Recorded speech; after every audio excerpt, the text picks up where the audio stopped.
Pedro Carnal, na Rádio Bandeirantes. Careca de Saber. Oferecimento Maple Bear, escola canadense bilíngue.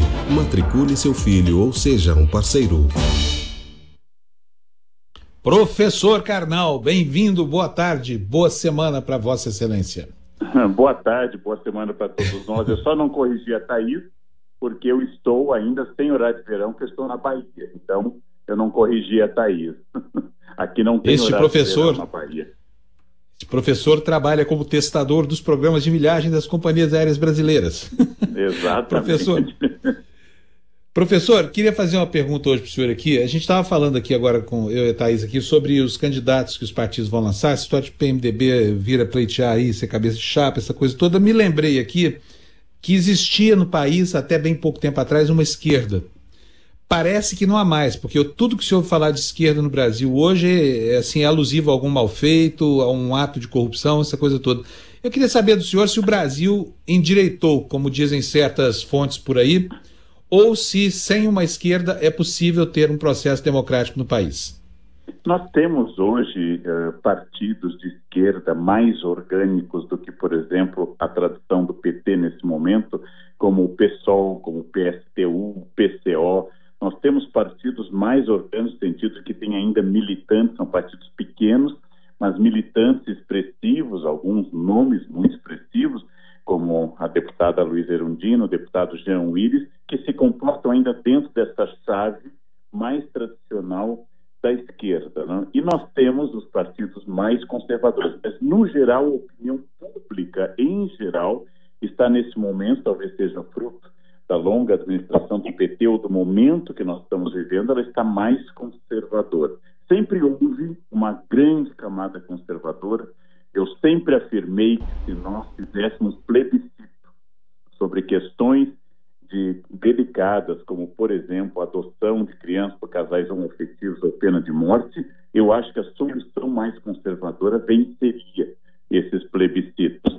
E talvez nesse momento que as pessoas associam esquerda a PT, o legado dessa era do PT talvez seja um retrocesso da esquerda, similar ao que houve na França, quando após a Comuna de Paris, em 1871, e a repressão brutal, inclusive a execução de grande parte das lideranças de esquerda da França, que foram deportados para a Ilha do Diabo ou para outros lugares ou assassinados, nós tivemos 20 anos de um refluxo conservador na França muito grande. Aqui não houve revolução, não houve deportação, nem houve execução em massa, mas é possível que nós tenhamos um refluxo a favor de pensamentos conservadores. Aí vem a grande questão. Os problemas de São Paulo, os problemas do Rio de Janeiro, os problemas das grandes metrópoles brasileiras, eles podem ser mal resolvidos na esquerda ou à direita.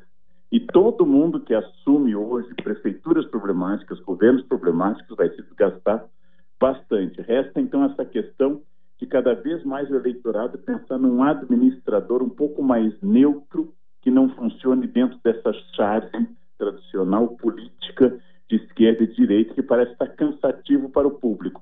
Mas o perfil da próxima eleição será, acho, alguém de centro ou centro-direita. Essa é a tendência da próxima eleição, creio. Professor Carnal, você identifica alguém, algum partido, alguma tendência, alguma corrente que ocupe essa fatia do eleitorado que tende a votar à esquerda?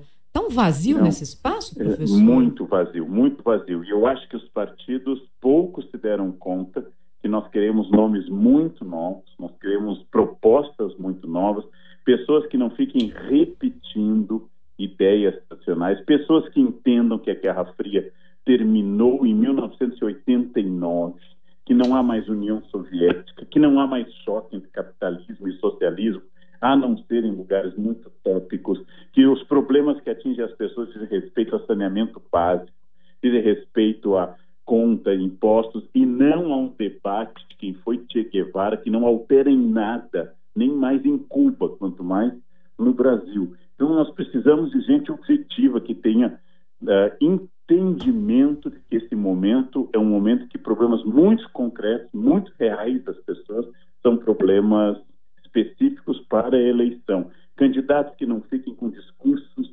ideológicos e que entendam que é muito mais complexo. Problemas como segurança, são muito mais complexos esses problemas do que dar simplesmente, no meu governo eu vou prender todo mundo que for ladrão. Isso é absolutamente inviável, né? Professor, mas é engraçado, porque o que a gente percebe hoje, eu concordo com o senhor em essência, mas eu tenho, aliás, ficado muito preocupado ao ver que, assim, certas teses mais histriônicas cativam mais o eleitorado do que o equilíbrio e, digamos assim, a racionalidade. A gente pode ver aí, por exemplo, a candidatura que mais cresce no Brasil hoje é de um extremista de direita, que é o Jair Bolsonaro. Como é que a gente pode entender isso? Há uma repulsa nesse momento por qualquer coisa que esteja mais à esquerda?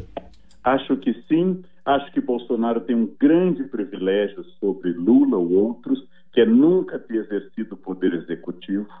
Acho que ele tem esse privilégio, mas já vamos chegar às eleições lembrando que candidatos alinhados ao pensamento religioso ou alinhados a um pensamento mais conservador, como o prefeito do Rio, Crivella, já vão chegar bem mais desgastados, que já não estão bastante nessa eleição. Então, eu acho que o Bolsonaro tem duas características. Ele herda essa virgindade da opinião do eleitor, que nunca ouviu errar, porque nunca ouviu atuar diante do executivo.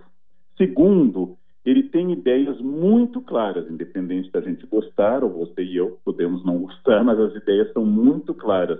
E nós temos essa retórica política de um Temer e de outros que ficam falando, e Bolsonaro diz com muita clareza algumas questões pontuais que afetam as pessoas e oferece soluções que esse eleitorado entende viáveis, né? Agora, eu vejo sempre como perigosa toda proposta que simplifique questões, que simplifique. A política brasileira não é fruto de uma vontade, não é fruto apenas de um homem, ela precisa de um partido que seja exequível, de uma proposta que seja exequível, e aí Bolsonaro vai ter que dar opiniões sobre aquilo que ele nunca opinou de verdade e efetivamente, como economia, por exemplo. Como resolver o fato que o Brasil vai voltar a crescer e tem que controlar a inflação? Como é que nós continuamos um projeto de distribuição de renda sem afetar investimentos? Como nós mantemos uma nota alta de otimismo dos organismos classificadores internacionais? Esses temas são muito mais complexos do que eu prendo e arrebento, para citar uma frase que Figueiredo, último presidente da ditadura, gostava de dizer. É muito mais complexo do que isso.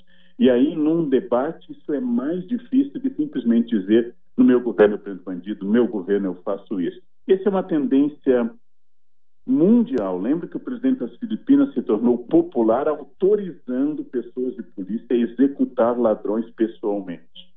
Ele se tornou muito popular num país superpovoado, de tradição católica, ainda que asiático, próximo a nós pelo catolicismo, mas asiático, e isto é uma tendência que existe no mundo. Trump, da mesma forma. A imprensa abomina, os intelectuais abominam, e parte dos eleitores dos Estados Unidos acho que é assim mesmo. Tem que armar as pessoas, elas têm que reagir armadas e assim por diante. Essa é uma questão muito complexa nesse momento. Agora, fique pensando nesses candidatos que são monocórdicos, que só tem um código, que só tem uma expressão diante das questões como, por exemplo, questões complexas de economia. Como eles vão reagir diante de um debate a esse respeito? Temos que aguardar para ver. É isso aí. O professor Leandro Carnal volta quarta-feira com a gente aqui nos Bastidores do Poder. Boa semana, professor. Um beijo, hein? Obrigado. Até logo.